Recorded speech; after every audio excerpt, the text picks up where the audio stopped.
¿Sí? Bueno, entonces, va. Según yo, la clase pasada fue ayer. El día de ayer tuvimos práctica. Eso fue de laboratorio. Sí, profe. Va. Bueno, entonces hoy tenemos que continuar con la parte de teoría. La clase pasada empezamos a ver hilos. Empezamos a ver la parte de sincronización de hilos y vimos la sincronización de grano grueso, ¿no? Que fue con el bloque synchronized y con la, con el modificador volátil y el modificador final. ¿Sí fue así?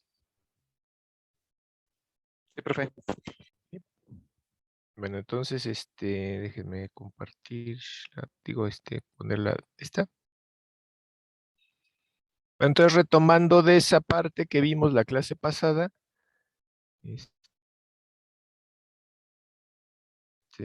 ya habíamos visto que, ¿por qué se le llama sincronización de grano grueso? Quedamos que se le llama sincronización de grano grueso porque hay cosas que no me van a permitir hacer los bloques sincronizados o los métodos sincronizados o el uso del modificador volátil o el uso del modificador final, ¿no? Como que, por ejemplo, imagínense que, déjenme abrir un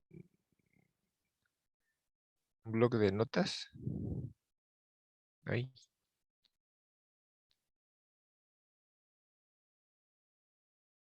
Imagínense que tienen un código y en ese código a lo mejor tienen algo así como un método 1. Espérenme porque acaban de llegar más.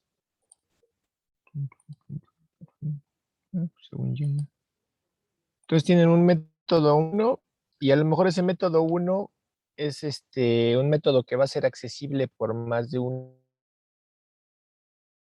hilo, ¿no? Entonces, dentro de ese método 1 a lo mejor tienen cierto código y y de repente se hace la invocación. O a lo mejor aquí dentro tienen un synchronize que opera sobre un objeto, ¿no? Y y entonces empieza, si se acuerdan, la lógica de bloque sincronizado, pues es que ahí se va a generar un mutex, una exclusión mutua sobre ese objeto. Y y entonces el acceso a la modificación de ese objeto va a ser de manera secuencial por parte de todos los hilos que quieran acceder a ese objeto. Pero, ¿qué pasa si dentro de ese bloque sincronizado, a lo mejor aquí se tiene código, y de repente en una de las instrucciones de ese bloque sincronizado se hace la invocación a otro método, ¿no? Sobre ese objeto. Y aquí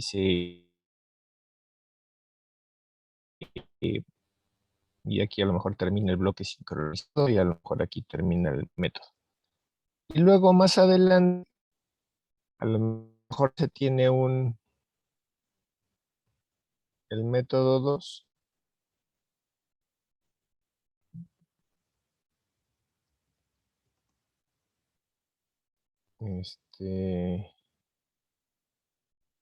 Bueno, le pongo la misma incluso para que se vea igual.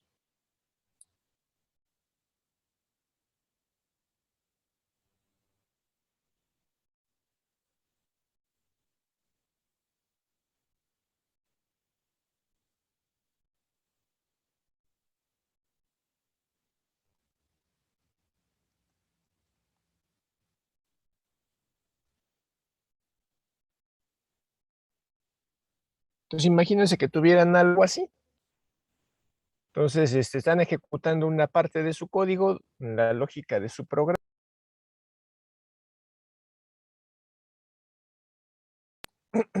Y de repente tiene una sección crítica en su código en donde se está accediendo para su modificación a un dato compartido, en este caso ese objeto.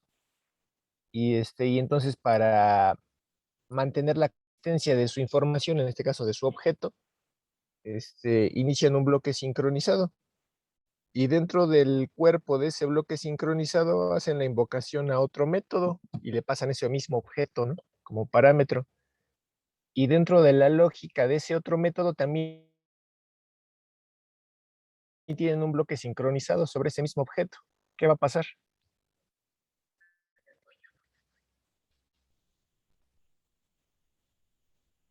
Se supone que cuando tú inicias un bloque sincronizado, se accede al monitor de acceso de ese objeto. Si está desbloqueado, se bloquea, se cierra para que nadie más pueda acceder a ese objeto para su modificación. Entonces, todos los demás hilos que quieran acceder a la modificación de ese dato, pues no van a poder acceder porque está siendo utilizado por otro hilo y solo él va a poder hacer esa modificación, ¿no? Pero eso sería dentro del contexto de ese método. Entonces, si dentro del contexto de ese método se manda otro método, ya sería el contexto de otro método, y ahí nuevamente estás intentando bloquear un monitor de acceso que ya está bloqueado, ¿qué va a pasar? Va a quedar bloqueado el segundo método porque va a estar esperando a que se desbloquee el primero, pero como está esperando a que el segundo termine de ejecutar, entonces se va a quedar ahí sin que ninguno de los dos termine. Ajá, exacto, ¿no? Se va a hacer así como un abrazo mortal. Entonces, pues este tipo de cosas no se pueden solucionar con un simple synchronized. ¿Están de acuerdo? Entonces, otra cosa que no me puede resolver un synchronized, pues es la recursividad, ¿no? Imagínense que están implementando un método, por ejemplo, el clásico, ¿no? Las Fibonacci o Hanoi o cualquier otra, uno donde ustedes requieran recursividad. Y dentro de la lógica de ese método recursivo o de esa función recursiva, lo que estén implementando, depende cómo estén programando, qué paradigma. El mismo método, ¿no? Así mismo se está invocando. Pero a lo mejor la lógica de ese método, esa invocación a ti mismo, esa invocación recursiva se está diciendo dentro de un bloque sincronizado. O a lo mejor el método es sincronizado, ¿no? Entonces se podrá o no se podrá. Pues no, porque al volverte a invocar tratas de bloquear un monitor de acceso que previamente ya estaba bloqueado. Entonces esas cosas no se pueden hacer con un simple synchronized. Y el otro aspecto que no se puede hacer con un simple synchronized es pues a quién le vas a otorgar el acceso a ese monitor de acceso, ¿no? Si tienes 5,000 hilos esperando por ese monitor de acceso, ¿a cuál de todos le vas a dar el acceso? ¿Al que tenga más alta prioridad o al que lleve más tiempo bloqueado esperándolo? Lo correcto sería darle el acceso al monitor de acceso al hilo que lleva más tiempo esperando por él. Eso sería lo correcto. Pero con un synchronize no es así. Con un synchronize se le va a otorgar al hilo que tenga más privilegios, ¿no? ¿Quién es el que va a tener más privilegios? Pues el que tenga más alta prioridad. Entonces, esas tres situaciones no se pueden resolver con un simple synchronize. Ese es el problema de utilizar el synchronize, ¿no? Por eso les digo que es de grano grueso. Hay situaciones más que requieren un nivel mayor de detalle que no me puede resolver. Entonces, para ese tipo de situaciones es que se creó el paquete java.util.concurrent. Ese paquete, ¿dónde está aquí la flecha?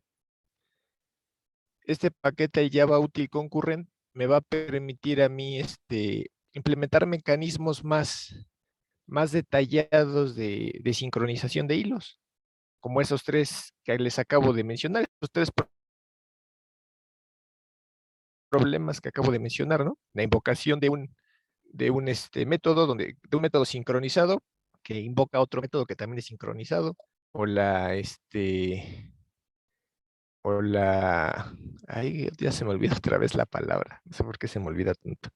La recursividad o la parte de otorgarle de manera justa el monitor de acceso al hilo que más lo merezcan. Esas tres situaciones me las va a resolver el paquete java.util.concurrent. ¿Cómo? Pues a través de alguna de sus interfaces o alguna de las clases que viene implementado ahí. En este caso vamos a empezar a ver la primera interfaz que viene ahí, que es la interfaz lock. Esa interfaz lock para lo que me va a servir es para permitirme acceder al monitor de acceso y establecer una exclusión mutua. Entonces, ¿qué es una exclusión mutua? Una exclusión mutua la puedo ver como si fuera un bloqueo que se va a establecer sobre todos los hilos que no sean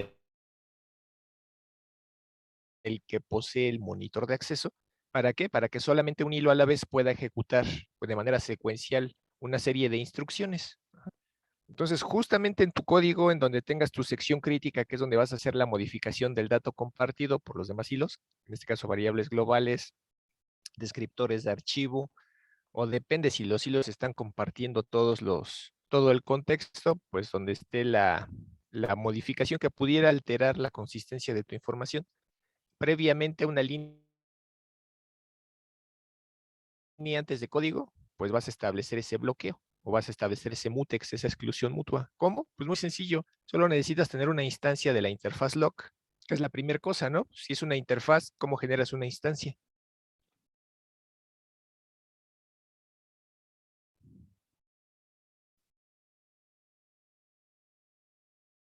¿Sí se acuerdan?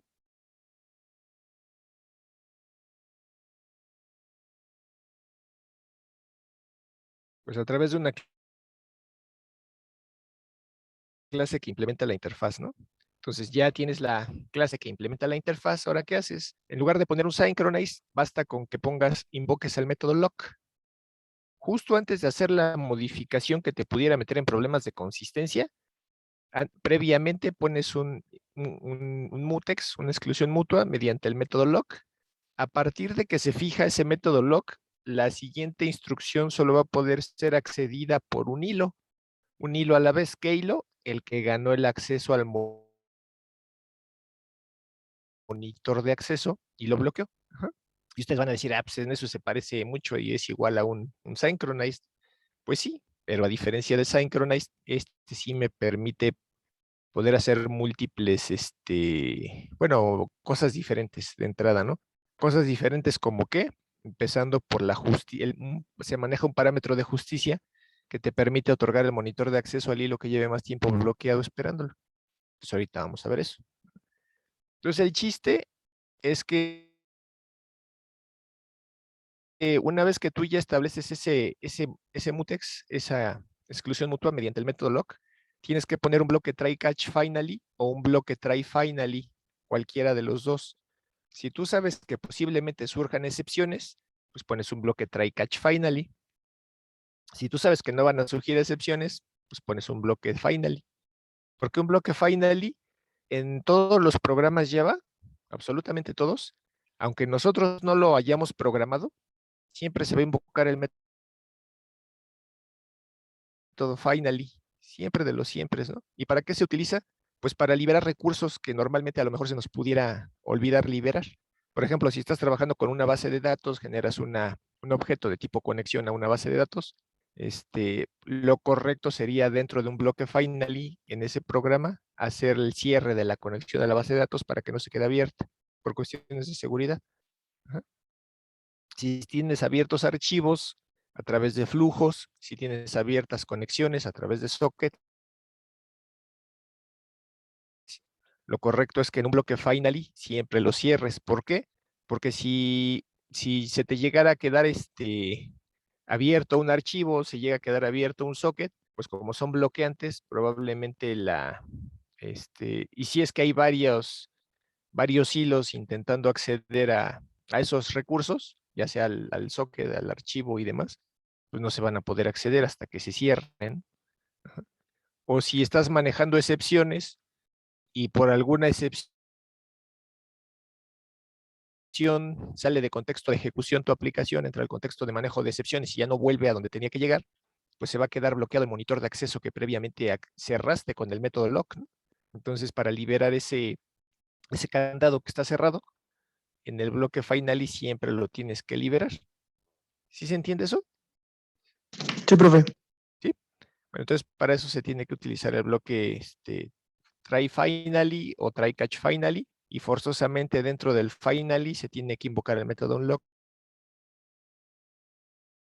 para desbloquear ese monitor de acceso. Entonces, ¿para qué métodos me va a dar la interfaz lock? Pues me da estos poquitos métodos, ¿no? El método lock, como ya quedamos, va a intentar establecer una exclusión mutua accediendo al monitor de acceso, que va a permitir ejecutar la siguiente instrucción, si es que se gana el acceso al monitor. Si no se gana el acceso al monitor, entonces ese hilo que invoque al método lock, lo que va a pasar es que se va a bloquear, va a pasar del estado de ejecución a un estado de bloqueo por tiempo indeterminado hasta que se libere el monitor de acceso mediante el método unlock. Entonces, pero eso no sabemos, bueno, no se puede saber cuánto tiempo va a pasar entre que se bloqueó el hilo y hasta que se desbloquee. Eso ya depende de cuántas instrucciones tenga que ejecutar ese hilo, ¿no? Porque incluso pudiera ser que el hilo que ganó el monitor de acceso empiece a ejecutar sus instrucciones de manera secuencial, el solito, y en ese momento se le acaba su ranura de tiempo, entonces sale de contexto de ejecución, y hasta que vuelva a ser planificado y termine de ejecutar sus instrucciones y libere el monitor de acceso, hasta ese momento se van a desbloquear los hilos que hayan sido bloqueados esperando a que se libere el monitor. ¿Sí queda claro? Profesor. Bueno, entonces, para eso sirve el método lock, ¿no? Entonces se dice que el método lock es bloqueante. ¿Por qué? Pues porque va a bloquear a los demás hilos mientras está ejecutando las instrucciones dentro de la sección crítica del código. Ajá. Tenemos también el método lock interruptibly. El método lock interruptibly se parece mucho al método lock en el sentido de que es bloqueante. Si tú invocas el método lock interruptibly, bueno, si tú hilo invocas al método lock interruptibly, va a intentar acceder al monitor de acceso para acceder de manera secuencial a la sección crítica de tu código y ejecutar la siguiente instrucción. Pero a diferencia del lock, es que si tú no logras acceder a ese monitor de acceso porque ya está bloqueado, no te vas a bloquear indefinidamente. Te vas a quedar bloqueado hasta que suceda una de dos cosas. O el método unlock, o hasta que alguien te invoque el método interrupt a ti, y ya con eso te interrumpen y sales de tu bloqueo. Ajá. A diferencia del método lock, que no, de nada va a servir que te invoquen el método lock, no te vas a desbloquear, solo hasta que se desbloquee el monitor de acceso. Ajá. Esa es la diferencia. Luego se tiene el método new condition. El método new condition para lo que va a servir es para crear una variable de condición. ¿Sí se acuerdan de variables de condición que vieron en sistemas operativos?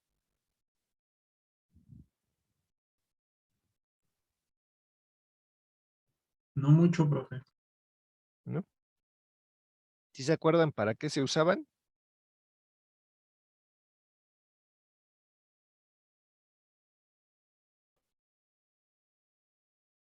No, profesor. Bueno, una variable de condición para lo que va a servir es para poder detener la ejecución de un hilo.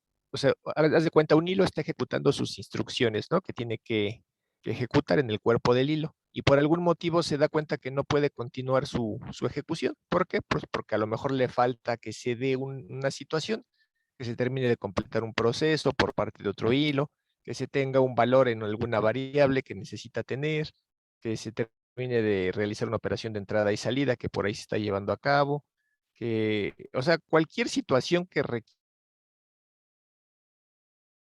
se requiera que se complete antes de que él continúe ejecutando su siguiente instrucción, para eso va a servir la variable de condición. Yo me detengo mi ejecución, salgo del contexto de ejecución, yo solito me saco y me mando un estado de bloqueo hasta que se dé la situación que yo estoy esperando. Y como yo voy a estar bloqueado, pues yo no me voy a enterar que ya se dio la situación, pero a través de la variable de condición, alguien va a cambiar el estado de esa variable y así es como yo me voy a dar cuenta que ya puedo continuar mi ejecución, puedo salir del bloqueo y continuar ejecutándome. No sé si se entiende eso.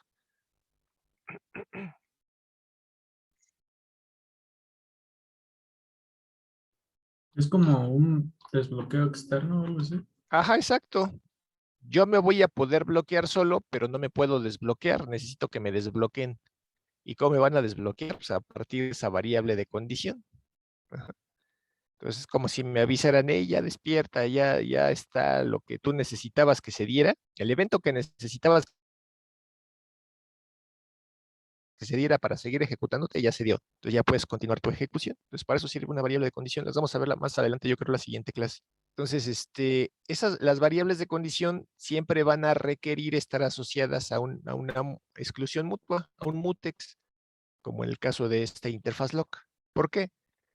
Porque la variable de condición es una variable global que puede ser vista y accedida por todos los hilos. Entonces, otra vez, ¿no? Si todos los hilos pueden acceder a esa variable de condición al mismo tiempo, pues eso puede generar inconsistencia en el estado de esa variable de condición. Entonces, por eso es que se requiere garantizar que solo un hilo a la vez pueda acceder a esa variable de condición. Y entonces, por eso es que las variables de condición siempre son accedidas a través de un mutex o a través de un monitor de acceso, para que solamente un hilo a la vez pueda acceder a ellas. ¿Sí se entiende? Sí, profe. Por eso es que está aquí metido el método, porque está asociado a este mutex, o a esta interfaz lock. Entonces, tenemos el método trylock, que igual va a intentar acceder al monitor de acceso para bloquearlo y entrar dentro de la sección crítica, pero a diferencia del método lock, el método trylock es no bloqueante. ¿Qué significa que es no bloqueante? Significa que si un hilo invoca el método trylock para intentar acceder al monitor de acceso y ejecutar las instrucciones de la sección crítica de tu código, pero este monitor ya está cerrado porque otro hilo se le adelantó, entonces este hilo no se va a bloquear, no va a salir de ejecución y se va a bloquear, simplemente te va a devolver un falso. Aquí te devuelve un booleano, ese booleano va a ser falso, y con ese falso te va a decir, pues no se pudo, ¿no? No se pudo hacer lo que querías, pues ni modo, ¿no? Entonces, por lo general, este método lo utilizas dentro de estructuras if. Entonces pones if el hilo.trylock. Bueno, si el hilo intentó bloquear, va a hacer un bloqueo sobre el monitor de acceso es igual a falso, pues entonces pone a hacer otra cosa al hilo. ¿Para qué? Para que no se quede bloqueado perdiendo el tiempo. Entonces, para eso sirve ese método trylock. Va a intentar acceder al monitor de acceso para entrar a la sección crítica, hacer lo que tenga que hacer. Pero en caso de que no se pueda, pues te avisa, no, no se pudo. Y ya. Y mientras lo pone a hacer otra cosa en lo que se libera el monitor de acceso. Y para liberar el monitor de acceso, pues se utiliza el método unlock, que es para quitar el candado sobre el monitor de acceso, ¿no? ¿Sale? ¿Dudas hasta ahí? No, profesor.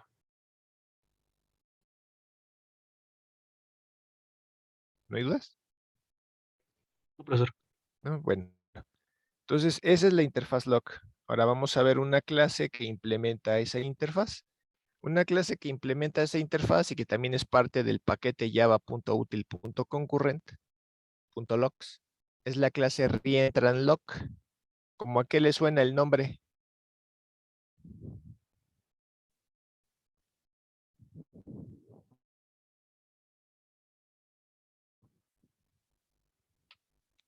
Eso de reentrant, ¿a qué le suena? Como cuando no logró obtener un bloqueo la primera vez, se mantiene intentando hasta que lo logre. Más o menos, realmente a lo que hace referencia es que tú puedes hacer múltiples bloqueos sobre sobre el monitor de acceso. ¿Y eso qué problema nos resuelve? Pues nos resuelve el problema de las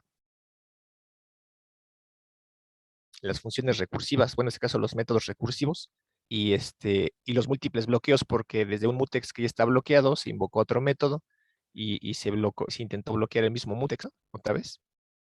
Entonces, con este reentrant lock o con este mutex reentrante, que se puede bloquear múltiples veces, pues vas a resolver ese problema que no puedes resolver con el simple uso del modificador, ¿cómo se llama? Ahí se me fue el nombre. El synchronized. Ajá. Entonces, esta clase tiene estos dos constructores. En el primer constructor no recibe ningún parámetro. Al no recibir ningún parámetro, significa que se va a crear un mutex que puede ser bloqueado múltiples veces, pero una vez que se desbloquee, ese monitor de acceso se le va a otorgar a cualquier hilo. Bueno, no a cualquiera, a los hilos que tengan la más alta prioridad. Ajá. Entonces no va a ser justo, ¿no? Porque pudiera ser que yo tuviera 2 hilos, uno que lleva, bueno, 3 hilos, ¿no? Uno ganó el mutex y los otros 2 que están bloqueados, uno tiene la más alta prioridad, la prioridad 10, el otro tiene la prioridad 1. El que tiene la prioridad 1 lleva mucho tiempo en espera, el que tiene la prioridad 10 apenas se acaba de crear, y sin embargo, en cuanto se libere el mutex, ¿a quién se le va a dar? Pues al que recién se acaba de crear. ¿Por qué? Porque tiene la prioridad más alta. Ese es el problema, ¿no? Que también maneja el synchronized. Pero para resolver ese problema tenemos este otro constructor que tiene un parámetro de justicia. De hecho dice, ¿no? Boolean justicia o Boolean fairness, como le quieran decir, ¿no? Con ese parámetro de justicia, si está puesto, o sea, si tiene un true ahí, significa que ese mutex, una vez que sea liberado, no se le va a otorgar al hilo con más alta prioridad, se le va a otorgar al hilo que lleve más tiempo bloqueado esperando por él. ¿Sí se entiende?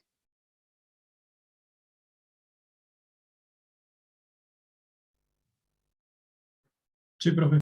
¿Sí? Entonces, aun si yo tuviera en 1000 hilos con alta prioridad y uno con una prioridad baja, pero que lleva más tiempo bloqueado esperando ese mutex, a él es al que se le va a otorgar. Entonces, por eso se llama parámetro de justicia. Entonces, eso ya nos resuelve ese otro problema, ¿no? Que no nos resolvía el synchronize. Entonces, ese reentrant lock, una vez que lo creamos, y lo creamos simplemente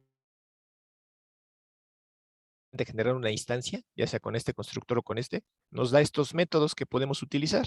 El primer método es este que dice getDowner. El método getDowner me va a devolver una instancia de tipo thread. Ese método getDowner lo que me va a decir o para lo que me va a servir es para tener una referencia al hilo que en ese momento posee el monitor de acceso. O sea, hace el hilo que pudo entrar a la sección.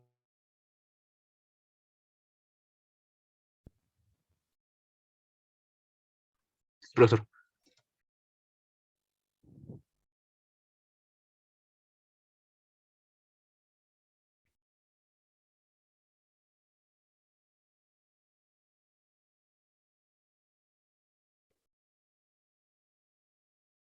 ¿Sí o no? Profesor. ¿Sí? Entonces, para eso es Sí, el método profe. getDowner. Luego tenemos el método getWholeCount. El método getWholeCount devuelve un entero. Y ese entero lo que nos va a decir es cuántas veces se ha bloqueado un monitor de acceso. ¿Eso para qué nos sirve? Imagínense que estamos manejando un método recursivo donde internamente se tiene una sección crítica y entonces se trata de acceder de manera secuencial a esa sección crítica de ese método recursivo. Entonces, pues cada que se invoque ese método o cada que sea autoinvocado ese mismo método, pues va a entrar en esa parte, en esa sección crítica, ¿no? Y cada que entra, pues va a hacer un bloqueo sobre el monitor de acceso. Entonces, yo necesito saber cuántas veces has bloqueado el monitor de acceso. ¿Para qué? Para saber cuántas veces lo tengo que desbloquear. Por una sola vez que quede sin desbloquearse, pues va a seguir bloqueado el monitor y nadie más lo va a poder usar. ¿Sí se entiende? Ahorita vamos a hacer un ejemplo de eso. Ajá. Entonces, simplemente te dice cuántas veces tienes que desbloquear el monitor de acceso porque es la cantidad de veces que lo has bloqueado. Ajá. Luego tengo el método getQlength. El método getQlength me devuelve un entero y ese entero lo que me va a decir es la cantidad de hilos que hay encolados esperando al monitor de acceso. Ajá. Entonces, por un lado, el método... Ahí quedó el apuntador. Por un lado, el método getDowner te dice quién fue el ganón, el que ganó el monitor de acceso. El método getQlength te dice qué hilos no ganaron el monitor de acceso y por lo tanto están bloqueados esperando que se libere. Y el método getHallCount te dice cuántos hilos hay. Bueno, de hecho es casi lo mismo, ¿no? No es cierto. El método getHallCount te dice cuántas veces se ha bloqueado. Este te dice cuántos hilos hay bloqueados esperando el monitor de acceso.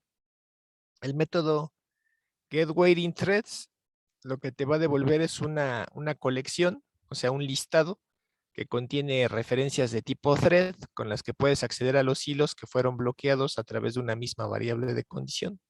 O sea, todos los hilos que estén esperando la misma situación para poder seguir su ejecución y que están esperando a poderse desbloquear para continuar su ejecución, aquí tienes acceso a ellos, ¿no? Con el método getWaitingThreads. Eso lo vamos a ver la siguiente clase cuando veamos las variables de condición, o si da tiempo en esta clase, pues lo empezamos a ver, ¿no? El método getWaitingQLength me dice cuántos hilos hay bloqueados esperando a que se dé esa situación que están esperando para poder continuar la ejecución a través de la variable de condición. El método isFair me va a decir si el reentrantLock se creó con el parámetro de justicia o no. El método isLock me dice si el monitor de acceso está bloqueado o está abierto. El método lock, ya quedamos que intenta acceder al monitor de acceso para bloquearlo, o sea, establecer el mutex. Y en caso de que no se pueda establecer porque ya está bloqueado el monitor de acceso, pues el hilo va a pasar del estado de ejecución a un estado de bloqueo por tiempo indefinido. Este también ya lo habíamos visto de la interfaz lock, el método lock interruptively hace lo mismo y solamente va a ser desbloqueado ese hilo cuando se libera el monitor de acceso con el método unlock o cuando alguien invoca su método interrupt de ese hilo. El método newCondition, pues para crear una nueva condición, una nueva variable de condición. El método tryLock intenta acceder al monitor de acceso para bloquearlo y acceder a la sección crítica. Si no lo puede acceder, te devuelve un falso. Si sí lo pudo acceder, te devuelve un verdadero. Y el método unlock para liberar el monitor de acceso. ¿Hasta aquí tienen dudas? Profesor, entonces, ¿cuál era la diferencia entre QLength y QWaitingLength? O algo así. A ver. Entre el método getQLength y ¿cuál otro? Y waiting QLength. Ah, la condición. La variable de condición. getWaitingQLength te dice cuántos hilos fueron bloqueados por la misma variable de condición. O sea, hace cuántos hilos están esperando a que se dé la misma situación para poder continuar su ejecución. Y el método getQLength simplemente te dice cuántos hilos hay bloqueados esperando a que se libere el monitor de acceso. Ajá. Esa es la diferencia. ¿Vale? Profesor, gracias. Sí. Entonces, ahora, ¿cómo vamos a utilizar nuestro reentrantLock? Pues muy sencillo, igual que la interfaz lock. Dentro del código de tu programa, lo único que necesitas, primero que nada, pues es generar una instancia de tipo reentrantLock. ¿Cómo lo haces? Pues así como está aquí, ¿no? Generas una instancia. Déjenme poner el cursor. Así como aquí, que simplemente estás generando una instancia de la clase reentrantLock. Si se fijan, esta instancia no tiene puesto el parámetro de justicia. Entonces, una vez que se libera el monitor de acceso aquí, pues se le otorgaría cualquier hilo que tenga alta prioridad. La otra cosa que si se fijan aquí, en la definición del reentrantLock, tiene el modificador final. ¿Ya vieron? ¿Creen que sea importante o no poner el modificador final aquí, en esta definición? ¿O creen que dé lo mismo ponerlo o no ponerlo? Es importante para mantener la consistencia de la información, ¿no? Es importante porque acuérdense que el modificador final, al igual que volátil, pero final se utiliza con objetos y volátil con primitivos y reentrantLock es un objeto, te va a ayudar a mantener siempre el valor más fresco.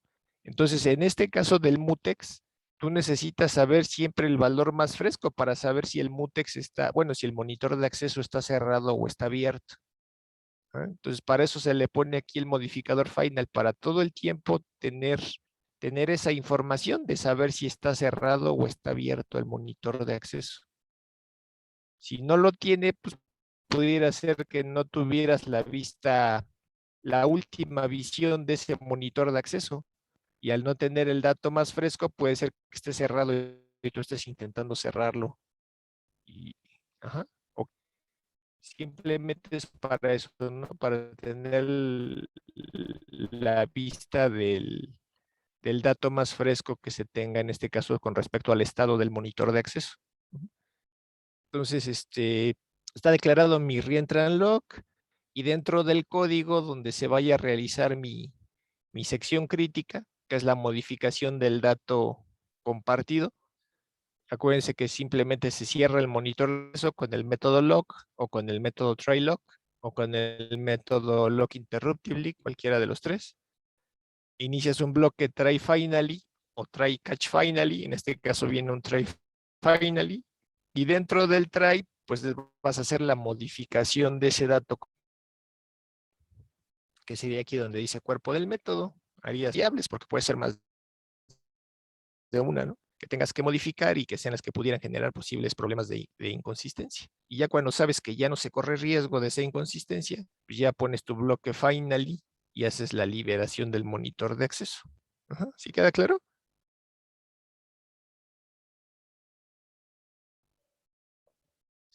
Profesor. Bueno, vamos a ver un ejemplo. Entonces, tenemos... Déjenme ver dónde lo dejé.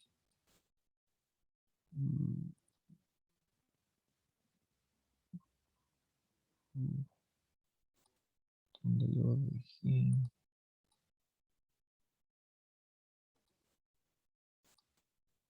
Aquí está. Entonces tenemos este ejemplo de este código. Este programa está en la página. Entonces se los pongo. Está en...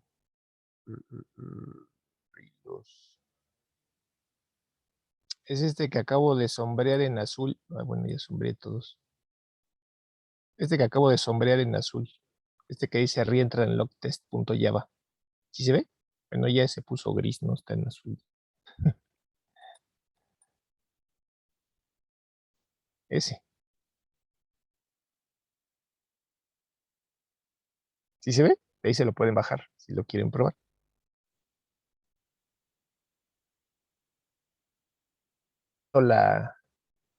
La interfaz lock que vamos a utilizar, la clase reentrantLock que vamos a utilizar. Tengo la definición de mi clase que se llama reentrantLockTest. Tengo mi método principal, que es el método main. Dentro del método main, pues estoy generando una instancia de mi interfaz lock, ¿no? Aquí está. La interfaz lock igual a new reentrantLock. ¿Por qué? Porque reentrantLock es la clase que implementa la interfaz, ¿no? Y le estoy habilitando el parámetro de justicia. Si se fijan, le estoy poniendo un true. Después estoy generando una instancia de la clase myRunnable. La clase myRunnable está definida aquí abajo. Ahorita vamos a ver lo que tiene. La clase myRunnable está implementando la interfaz runnable. ¿Qué significa? Que a partir de esa clase voy a generar hilos. Y esa clase solo la voy a utilizar para especificar el contexto de mi hilo. ¿Sí queda claro eso?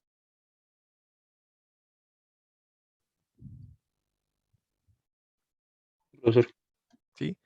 Entonces, dentro de esa clase myRunnable tengo una variable miembro de tipo lock. O sea, sé que es mi mutex, ¿no? Mi exclusión mutua que voy a intentar establecer. Entonces tengo mi constructor. En ese constructor lo único que estoy haciendo es inicializar ese mutex a través de un parámetro que se le va a pasar cuando se genere la instancia. Y en el cuerpo del hilo lo que va a hacer es va a mandar a imprimir a la salida estándar el nombre del hilo, ya sea hilo 1 o hilo 2, esperando por el monitor de acceso. Si se va a ejecutar de manera concurrente dos hilos, pues va a imprimir hilo 1 esperando por el monitor de acceso, hilo 2 esperando por el monitor de acceso. Ambos hilos van a intentar acceder a ese monitor de acceso y van a intentar bloquearlo, ¿no? Aquí por eso tiene el método lock, porque va a intentar acceder al monitor de acceso, bloquearlo y que solo él pueda ejecutar la siguiente instrucción. Entonces, cualquiera que sea el hilo que logre acceder al monitor de acceso y bloquearlo, lo que va a hacer a continuación es imprimir un salto de línea y después va a imprimir el nombre del nombre del hilo a llamado lock y va a imprimir la cantidad de veces que se ha invocado ese método lock. Entonces, que en este caso sería una vez. Y después vuelva otra vez a invocar el método lock Entonces ya estaría haciendo un segundo bloqueo sobre el monitor de acceso. Y si sí se puede hacer, pues otra vez va a imprimir que ha llamado al método log. Y ya la cantidad de bloqueos es igual a 2. Y ya después, pues cuando ya no tenemos nada más que hacer, se pone el bloque finally, se hace el primer desbloqueo. Si sí se puede desbloquear ese monitor de acceso una vez, me va a decir que ya nada más queda un solo bloqueo. Va a intentar hacer el segundo desbloqueo y me va a decir que ya se quitaron los bloqueos, ¿no? Así de fácil. Entonces vamos a ver qué me da de salida mi programa.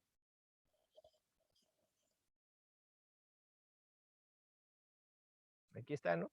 No es cierto, todavía no acabo. Me faltaba terminar de ver el código de acá arriba, ¿no? En el caso de la clase reentrantLog, quedamos que se generaba el contexto del hilo, que era la inicial, la instanciación de la clase myRunnable, y se le pasa como parámetro la instancia de tipo reentrantLog que se creó. Aquí está. Y después, ya que se generó el contexto, se crean dos hilos. Se crea el primer hilo, se le pasa como parámetro que se va a llamar hilo 1, y al segundo se le pasa como parámetro que se va a llamar hilo 2, y se inicializan ambos hilos. Ajá.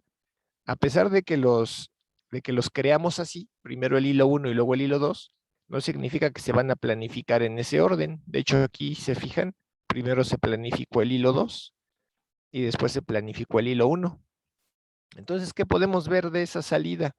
Lo primero es que se planificó el hilo 2 y la ranura de tiempo que le dieron solo le alcanzó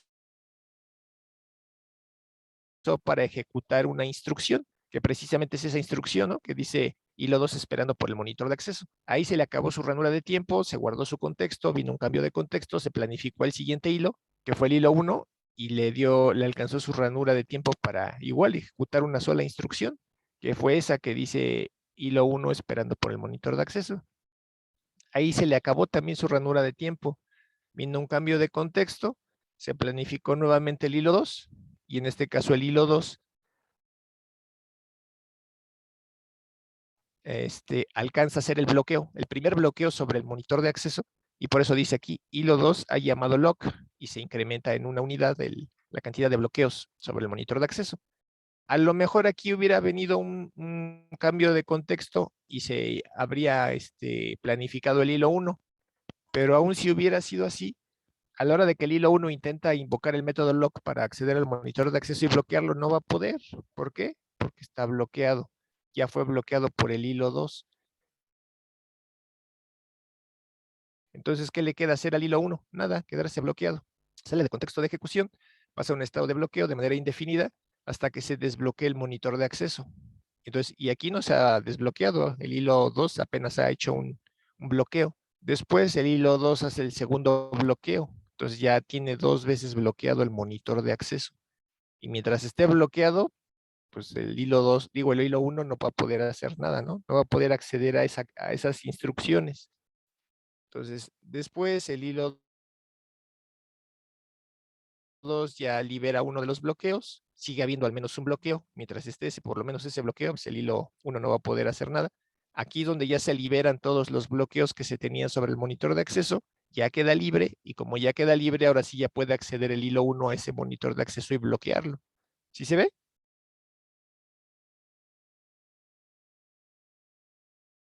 Sí, profe. Entonces, ahora, ¿qué hubiera pasado si yo hubiera quitado uno de los desbloqueos? A lo mejor yo digo, pues con uno basta, ¿no? Pues vamos a ver si es cierto o no es cierto. Entonces solamente quito un bloqueo, en lugar de quitar los dos que hice, corro el programa otra vez. Se corre el programa otra vez. En este caso nada más se planificó primero el hilo 2. Aquí todavía no se planificaba el hilo 1. De hecho, en esta planificación que se hizo del hilo 2, su ranura de tiempo que se le dio, le alcanzó para ejecutar pues, prácticamente todo el cuerpo del hilo 2, si se fijan. Dice esperando por el monitor de acceso, después llama al método lock y se incrementa un bloqueo sobre el monitor de acceso, vuelve a invocar el método lock, se incrementa a 2 la cantidad de bloqueos desbloqueo sobre el monitor de acceso. Llama al método unlock. Se decrementa en una unidad la cantidad de bloqueos que hay sobre el monitor de acceso. Aquí me dice que aquí me está mandando imprimir esta línea, pero realmente no está haciendo el desbloqueo. Acuérdense que sí está imprimiendo esta línea, pero no está haciendo el segundo desbloqueo. ¿Por qué? Porque yo lo comenté. ¿Sí se ve aquí? Sí, profe. Entonces, aunque me esté imprimiendo esto, pues no es verdad porque el bloqueo todavía sigue, y tan todavía sigue que, si se fijan, el hilo 1 apenas en este momento se intenta planificar. Bueno, se planifica, su ranura de tiempo le da para que ejecute la primera instrucción que dice esperando por el monitor de acceso, pero cuando ya intenta ejecutar la segunda instrucción, que es invocar el método lock para bloquear el monitor de acceso, no puede. ¿Por qué no puede? Porque el monitor de acceso sigue bloqueado por el hilo 2, porque se me olvidó quitar el segundo bloqueo. ¿Sí se ve? Sí, sí, profe. Y por eso se queda ahí forever bloqueado, ¿no? Entonces, si quito ese segundo bloqueo, vuelvo a correr mi aplicación, pues ahora sí se ve como si se desbloqueó por completo el monitor de acceso, y el segundo hilo ya pudo hacer toda su chamba, ¿no? Ejecutar todas las instrucciones. ¿Dudas hasta aquí?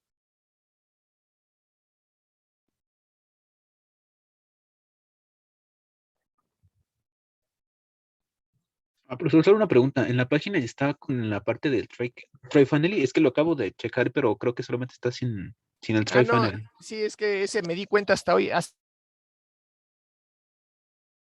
rato en la clase que di a las 8:30 de la mañana, me di cuenta que no tenía el try final y se lo puse. Sí, ahí sí gustan ponérselo, nada más lo único que tienen que hacer es ponerle el bloque try dentro del método run. Y es más, si quieren se lo pueden poner hasta aquí arriba, luego empezando el run. Y el finally, pues antes de hacer el unlock. O se lo subo de una vez, nada más den chance de subirlo. ¿Cómo que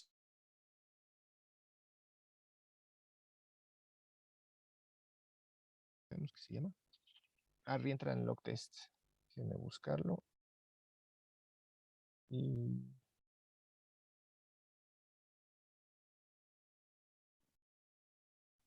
una vez se lo subo para que ya lo tengan.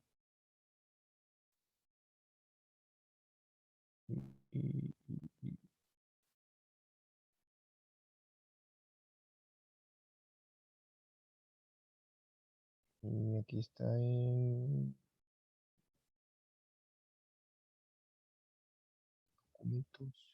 documentos de Git project, reentran, log test, source.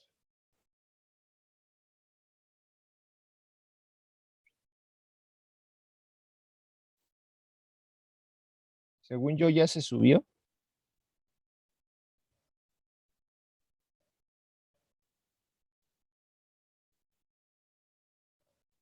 Ahí me Ya dicen está, si profesor.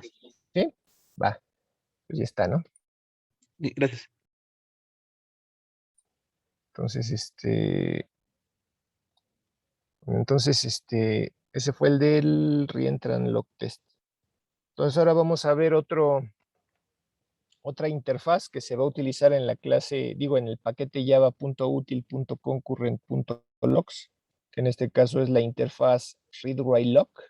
¿Esa como a qué le suena?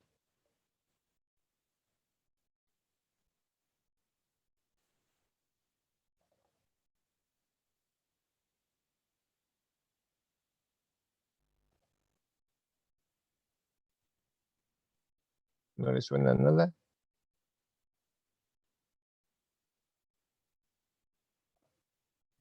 ¿Que puede controlar la operación de lectura o escritura de algún recurso compartido? O no sé Ajá, si se puedan las dos. exacto, se pueden las dos. Fíjense, uno de los problemas, o más que nada no es problema, pero es algo que se puede mejorar. Cuando se están utilizando monitores de acceso, en caso, en nuestro programa, ¿dónde está? En nuestro programa aquí pues no estamos haciendo realmente ninguna modificación. Pero desde el momento en el que tú invocas el método lock, en ese momento nadie va a poder acceder a la siguiente instrucción, que en este caso la siguiente instrucción sería este sistema line. ¿Sí están de acuerdo? Entonces, al momento que tú pones el lock, pones esa barrera, ese filtrado, que nada más el hilo que ganó el monitor de acceso puede acceder a la siguiente instrucción. Pudiera ser que la siguiente instrucción, como por ejemplo en este caso, esta siguiente instrucción no tiene nada que ver con un dato compartido, pues es un simple salto de línea, ¿no? Entonces, en teoría, pues no debería de haber problema con que dos o más hilos invocaran esa instrucción. ¿Sí están de acuerdo? Sí, profe. Ajá. Y así hay muchas situaciones en las que tú pudieras generar esos bloques sincronizados a partir del método lock y a lo mejor dentro de todo ese bloque sincronizado que tú generaste poniendo tu método lock, bueno, entre tu método lock y tu método unlock, y a lo mejor no en todas esas líneas de código que hay dentro de ese bloque sincronizado, no en todas estás haciendo modificaciones. A lo mejor la modificación la haces hasta una línea antes del unlock, ¿no? Y sin embargo, todos los hilos que estén intentando acceder ahí no van a poder porque no son los que ganaron el monitor de acceso. Pero estarías, pues estarías, como se dice, desaprovechando esos hilos que están pasmados sin poder entrar en esa sección crítica. Entonces, ¿qué se hace para mejorar un poco eso? Para mejorar el desempeño de la aplicación, porque el hecho de que los hilos estén parados bloqueados significa que pues, están sin hacer nada y eso te puede generar un desempeño más pobre de tu aplicación. Ajá. Entonces, para mejorar esa situación, lo que se establece en la interfaz read-write-lock es que en lugar de que manejes un solo monitor de acceso, vas a manejar dos monitores de acceso. Un monitor para operaciones de escritura y un monitor para operaciones de lectura. Y entonces podrías tener al mismo tiempo estarle escribiendo y estar leyendo. ¿Sí están de acuerdo? ¿Sí se entiende? Sí.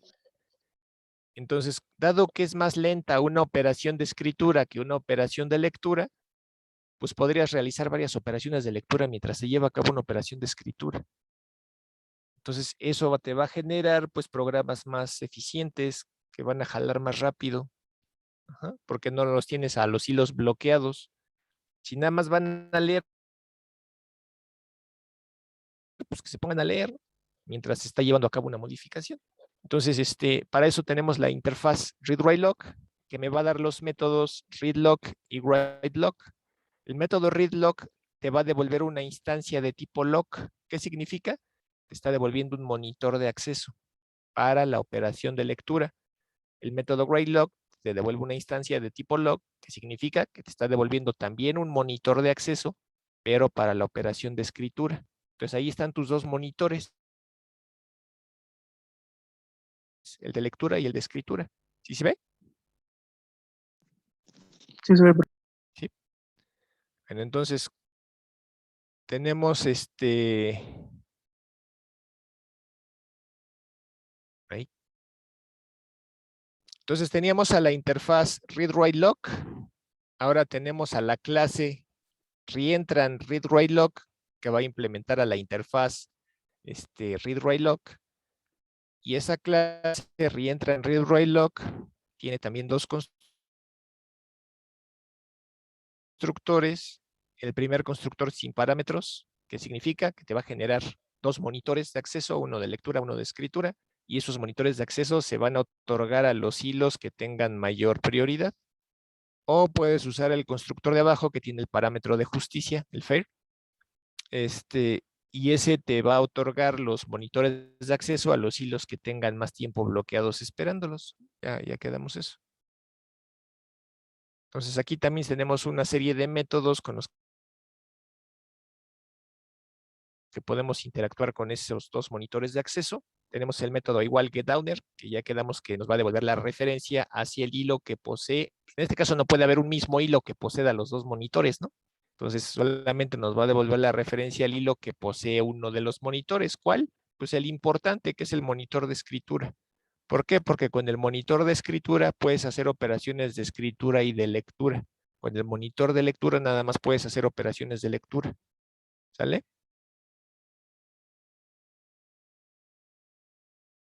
Entonces, para eso sirve el método getDowner. Luego, tenemos el método getQueryReaderThreads. Te va a devolver una colección. Esa colección, pues, es un listado, una lista que va a contener instancias de tipo thread. O sea, es una lista que contiene hilos. ¿Qué hilos? Pues los hilos que están encolados, bloqueados, esperando a que se libere el monitor de lectura. ¿Sí se entiende? Sí, profesor. ¿Sí? Tenemos el método getQWriterThreads, que también te va a devolver una colección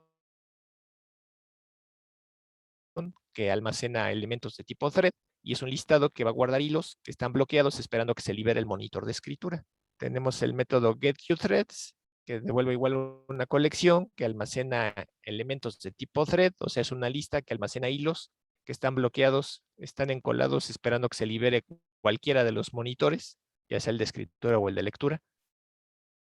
Tenemos el método QLen, que te dice cuántos hilos hay bloqueados esperando que se libere alguno de los monitores. Tenemos el método isFair, que te dice si el hilo se creó usando el parámetro de justicia. Tenemos el método isWriteLock, que te dice si el monitor de escritura está bloqueado. Tenemos el método... Ay, me quedó la... Tenemos el método isWriteLock by current thread, que te sirve para saber si el hilo que en ese momento se está, desde el que se está haciendo referencia, él posee el monitor de escritura, si sí o si no. Dice, ¿para qué te sirve? Pues para saber si puedes hacer una operación de escritura, ¿no? Si en ese momento tú posees el monitor de acceso para escritura, pues escribes y si no, pues no. ¿Ay? Entonces, ya que accediste a uno de los dos monitores, pues si accediste al monitor de lectura, pues usas el método readLock para bloquear el monitor de lectura. Si accediste al monitor de escritura, usas el método writeLock para realizar la operación bueno, para hacer el bloqueo del monitor de escritura. ¿Hasta aquí tienen dudas?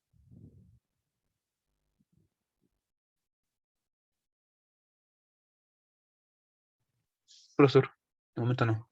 Entonces vamos a ver un ejemplo.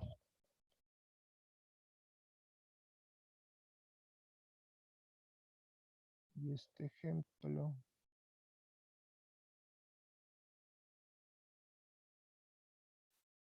No dejen cerrar tanta cosa que tengo aquí.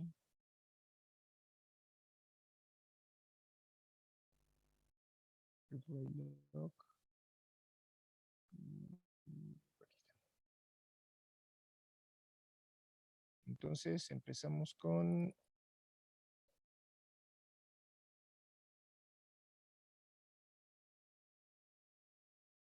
reader list, reader writer y me falta uno. Bueno, es que me falta un programa.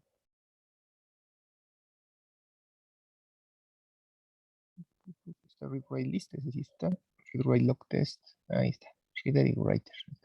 Entonces, empezamos con este programa. Empezamos, este programa también está en la página. Es este que dice readwritelock.zip. ¿Sí se ve? Sí. Sí, profe. Bueno, es el que vamos a ver. Entonces, ese programa consta de 1, 2, 3, 4 códigos, ¿no? El primero se llama readWriteList y lo único que va a contener, pues, es una lista de números enteros. Ajá. Y esa lista va a ser alterada por 2 hilos, bueno, por diferentes hilos. Va a haber 5 hilos encargados de hacer lecturas de la lista y 10 hilos encargados de hacer, más bien 5 hilos encargados de escribir números y 10 hilos encargados de leer números. En eso consta el programa, ¿no? Entonces empezamos con una clase que se llama readWriteList. Esta clase que se llama readWriteList, pues va a tener una lista de elementos, por eso tiene su delimitador de tipo genérico para que tú le puedas poner cualquier cantidad de elementos, desde un elemento hasta una colección de elementos, ¿no? Y lo que contiene de variables miembro es una lista, aquí está, un elemento de tipo lista, y esa lista pues puede recibir cualquier cantidad de elementos, desde 1 hasta n elementos, y de cualquier tipo de listados. Le puedes meter un arreglo, le puedes meter un array list, le puedes meter un linked list, le puedes meter así, diferente tipo, ¿no? Por eso es un tipo de dato genérico lo que está recibiendo acá, el delimitador de tipo. Y entonces en este caso está declarado simplemente como una lista y está inicializado como un array list. Después tengo una variable de tipo readWriteLock. Entonces ya quedamos con readWriteLock, que es una interfaz, ¿no? Y esa interfaz está siendo implementada ¿por quién? Por un reentrant readWriteLock. Si se acuerdan, la acabamos de ver ahorita en el PowerPoint. Ajá. Profesor. Sí. Bueno, entonces voy a tener mi lista y voy a tener mi mutex para poder acceder a la modificación de esa lista. Para eso son estos dos datos, ¿no?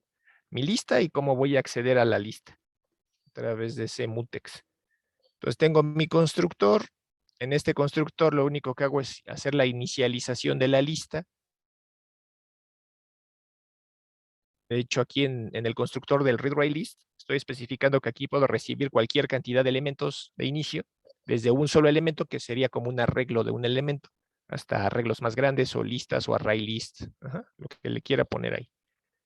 Y lo único que hago pues, es invocar al método list, addList, para agregar addall para agregar los elementos de ese arreglo a esa lista. Simplemente copio los elementos del arreglo a la lista. Es lo único que va a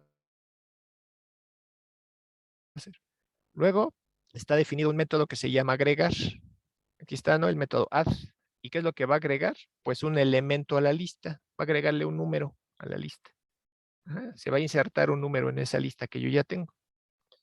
Y antes de hacer la modificación, en este caso voy a hacer una inserción. Pues como vas a hacer una inserción, necesitas antes establecer tu mutex, que en este caso es cerrar el monitor de escritura.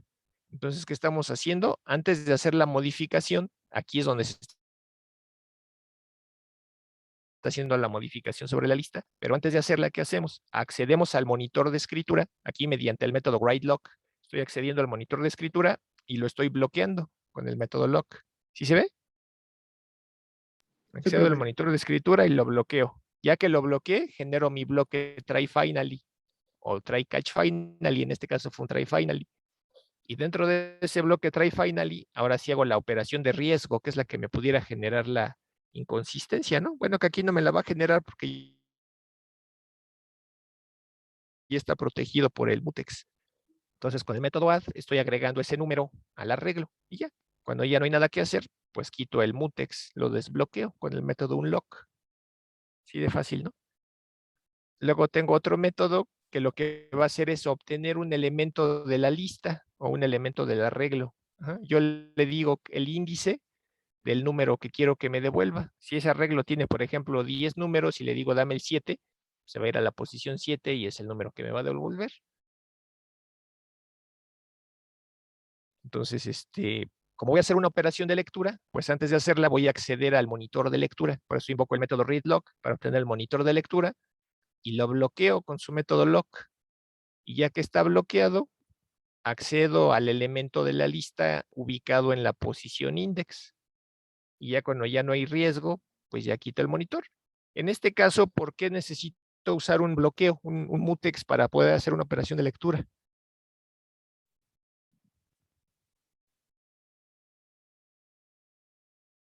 Para evitar que algún otro lo escriba antes de que, mientras estamos haciendo la Exacto, lectura. exacto. Pudiera ser que otro hilo hiciera una inserción en esa posición mientras yo estoy haciendo una lectura de esa posición. Y entonces eso generaría inconsistencia en el dato que voy a obtener, ¿no? Entonces, para eso. Tengo otro método que se llama tamaño y lo único que hace es acceder al tamaño que tiene la lista en ese momento, pero acuérdense que se van a estar insertando números. Entonces yo también a la hora que lea el tamaño que tiene la lista, necesito hacerlo de forma segura, de modo que mientras yo esté leyendo el tamaño de la lista, no se esté modificando el tamaño de la lista. Si se está haciendo una inserción en ese momento, pues va a cambiar el tamaño de la lista. Entonces, para acceder al tamaño de la lista, también voy a hacer una operación de lectura. Entonces accedo al monitor de lectura, lo bloqueo Y dentro del bloqueo obtengo el tamaño de la lista y cuando ya acabé de desocupar esa información, pues ya quito el bloqueo. ¿Sí se ve? Sí, profe. ¿Sí se entiende? Profesor. ¿Sí? Sí, profe. Bueno, entonces, eso es lo que va a hacer, básicamente esta clase, read, write, list, ¿no? Luego voy a tener un hilo que se va a encargar de agregar elementos a la lista. Voy a tener un hilo que se va a encargar de leer elementos de la lista. Entonces, primero vamos con el que los agrega. Se llama escritor. Aquí está, el writer. Hereda de la clase thread. Entonces, va a tener una variable miembro que va a ser el arreglo de números, ¿no? Ese arreglo que contiene los números en donde él va a insertar uno más. Vamos a hacer uso de la clase random. La clase random se encuentra en java.util, es java.util.random, por eso aquí estoy haciendo ese import. Lo que contiene esa lista pues, son elementos de tipo entero, por eso aquí tiene el delimitador de tipo integer. Tengo mi constructor que lo único que hace es inicializar la lista que tengo acá con lo que se le está pasando como parámetro en el constructor. Tengo el cuerpo del hilo. El cuerpo del hilo lo único que tienes que hacer es agregar un nuevo número a la lista. Entonces calculo un número aleatorio que esté en el rango entre el 0 y el 99, ¿no? Tomo los primeros 100 números del 0 al 99, de ahí elijo uno aleatoriamente y es el número que voy a agregar a la lista. ¿Sí se ve?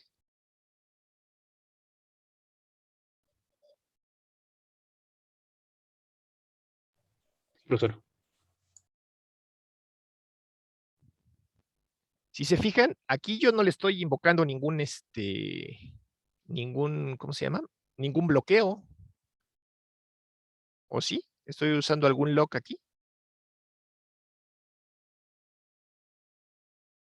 No, ninguno. Ninguno. ¿Por qué? Porque este método va a ser invocado desde fuera. Y desde fuera, cuando se invoque, es donde se va a poner el lock. Ajá. Que es donde estoy haciendo aquí esta inserción en la lista. Y aquí lo único que estoy haciendo es forzar un cambio de contexto. Después de hacer la inserción en la lista, regrese, me va a mandar a imprimir cuál fue el número que agregó en la lista. Y ya. Lo único que va a hacer ese hilo que se encarga de generar un nuevo número y agregarlo a mi lista, ¿no? ¿Sí queda claro?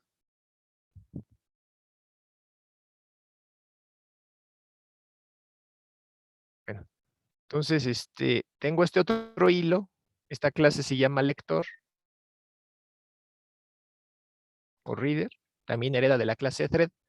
Este hilo también va a recibir como variable miembro la lista con los números y de esa lista va a elegir una posición aleatoria y va a imprimir el número que está en esa posición aleatoria de la lista. Es lo único que va a hacer. Entonces, tengo mi variable miembro, la tengo que inicializar, se inicializa a través del parámetro del constructor, porque desde la clase principal se pasa como parámetro la lista. Y lo único que va a hacer el hilo, una vez que sea planificado, es generar un número aleatorio. Ese número aleatorio va a estar entre el 0 y el tamaño de la lista. ¿Para qué? Pues para que no vaya a intentar acceder a un índice que va más allá de la cantidad de números que hay, ¿no? Entonces, por eso obtengo una posición aleatoria dentro de la lista y accedo a ese elemento para mandarlo a imprimir. Es lo que estoy imprimiendo aquí.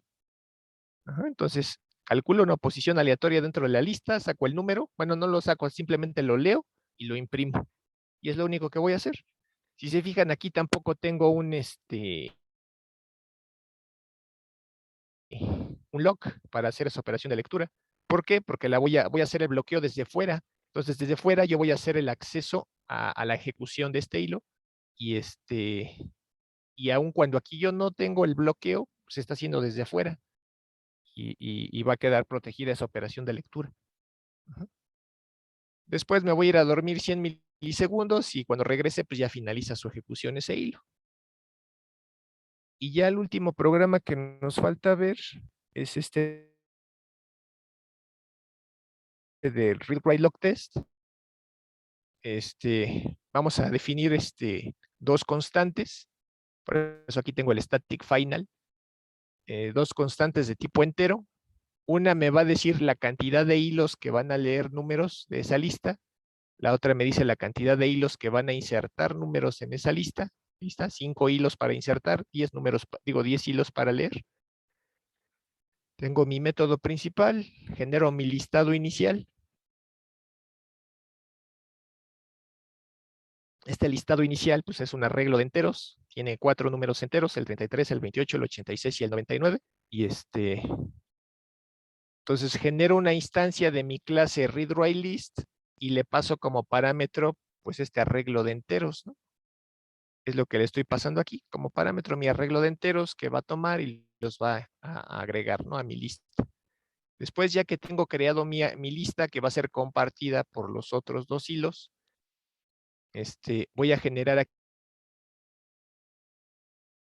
aquí 5 hilos, por eso va el for desde el 0 hasta el 4, y en cada iteración voy a generar un escritor y lo voy a inicializar. Aquí estoy generando 5 hilos que se van a encargar de escribir números aleatorios dentro de la lista. Bueno, aleatorios entre el 0 y el 99 en la lista, ¿no? Y luego voy a generar 10 hilos, que está aquí en este otro for, que van a lanzar cada iteración un hilo, un lector que se va a encargar de obtener una posición aleatoria entre el 0 y el tamaño que tenga el arreglo, y me va a devolver el número que se encuentra en esa posición. Ajá. ¿Dudas hasta ahí? No, profesor. Entonces, si se fijan, aquí tampoco tengo ningún lock. Ni aquí tengo un lock, ni aquí tengo un lock, ni en el writer, ni en el reader, pero directamente en la lista, aquí en el read-write-list, sí tengo el lock y el unlock, ¿no? Que es donde se está llevando a cabo la operación. Aquí. Tanto para la operación de lectura como para la operación de escritura aquí en add, tengo el lock y el unlock, ¿no? Entonces vamos a probar el programa, lo que hace.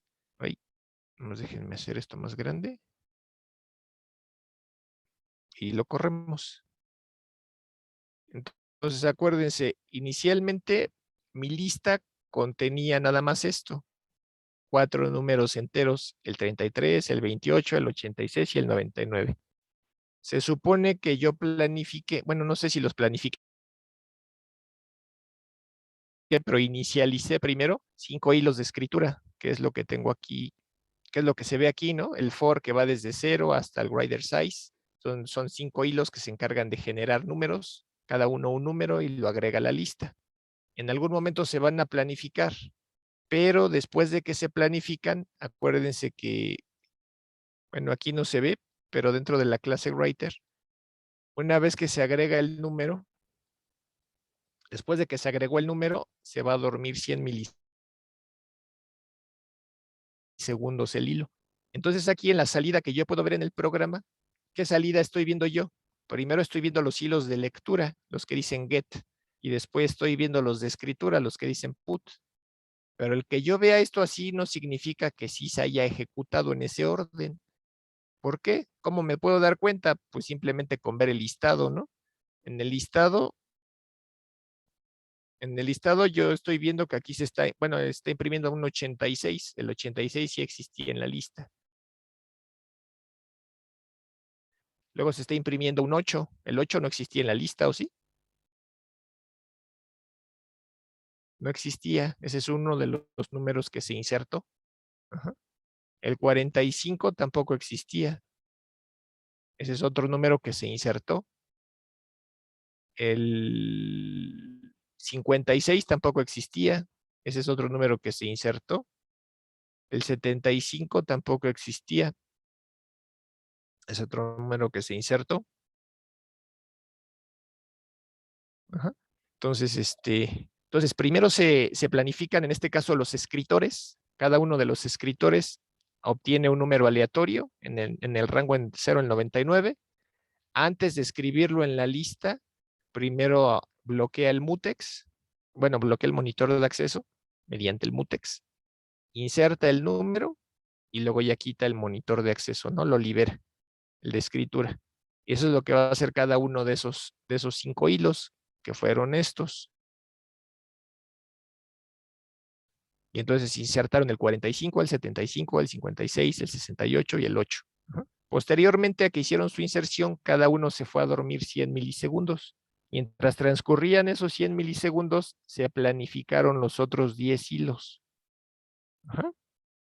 Entonces se planificó el primer hilo, accedió a la posición, aquí no imprimí qué posición es, pero a una posición donde se insertó el número 86, que en el caso de la lista inicial era la posición 01.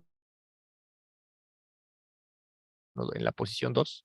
Después se planificó el hilo 6, que accedió a la posición que aquí no se ve, pero en alguna posición más adelante en el futuro, se agregó el 8, accedió a esa posición y lo imprimió. Después el siguiente hilo, el hilo 8, accedió a la posición donde estaba el número 28, la imprimió, y así se fueron imprimiendo. Y ya después, mientras se fueron a dormir estos hilos, que están encargándose únicamente de leer los elementos de la lista, despertaron los hilos de escritura que estaban dormidos. Se fueron a dormir 100 milisegundos. Y acuérdense, en el hilo de escritura, lo único que hacía después de regresar de dormir era mandar imprimir el número que puso, ¿no? Aquí dice put y el número. Entonces cuando ya ponen el put. ¿Sí se ve? Sí, profe. Ajá. Entonces, se supone que este programa pues tendría que ser más eficiente que simplemente usando un reentrant, un reentrant lock, por ejemplo, ¿no? Que simplemente, o un lock, un block, que simplemente, o sea, un lock, sea para escritura o sea para lectura, tiene un solo monitor de acceso y ya sea que leas o escribas, nada más un hilo a la vez. En este caso ya no es un hilo a la vez, en este caso ya se pueden meter dos hilos a la vez, un hilo que haga una operación de lectura y un hilo que haga una operación de escritura. ¿Por qué? Porque son diferentes monitores de acceso, uno para lectura y uno para escritura. Entonces, en teoría, esto tendría mejor desempeño que usar un simple monitor, uno solo. Ajá. ¿Dudas hasta aquí?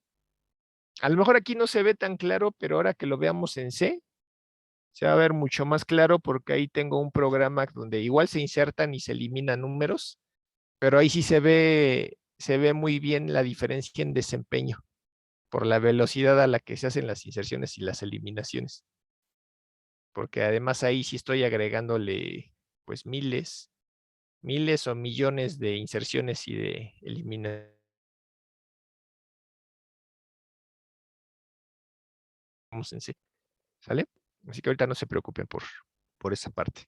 Ahorita lo único que quiero que les quede claro es que en lugar de tener un solo monitor de acceso a la sección crítica, tienes dos. Uno solamente va a hacer operaciones de lectura y el otro puede hacer operaciones de escritura y lectura. Ajá. Es lo único que quiero que les quede claro ahorita. ¿Sí queda claro eso? Sí, profe. Sí, vale. Sí, profe. Bueno, ya tengo las 5:52. Si quieren, hoy le dejamos ahí. La clase que viene empezamos a ver variables de condición.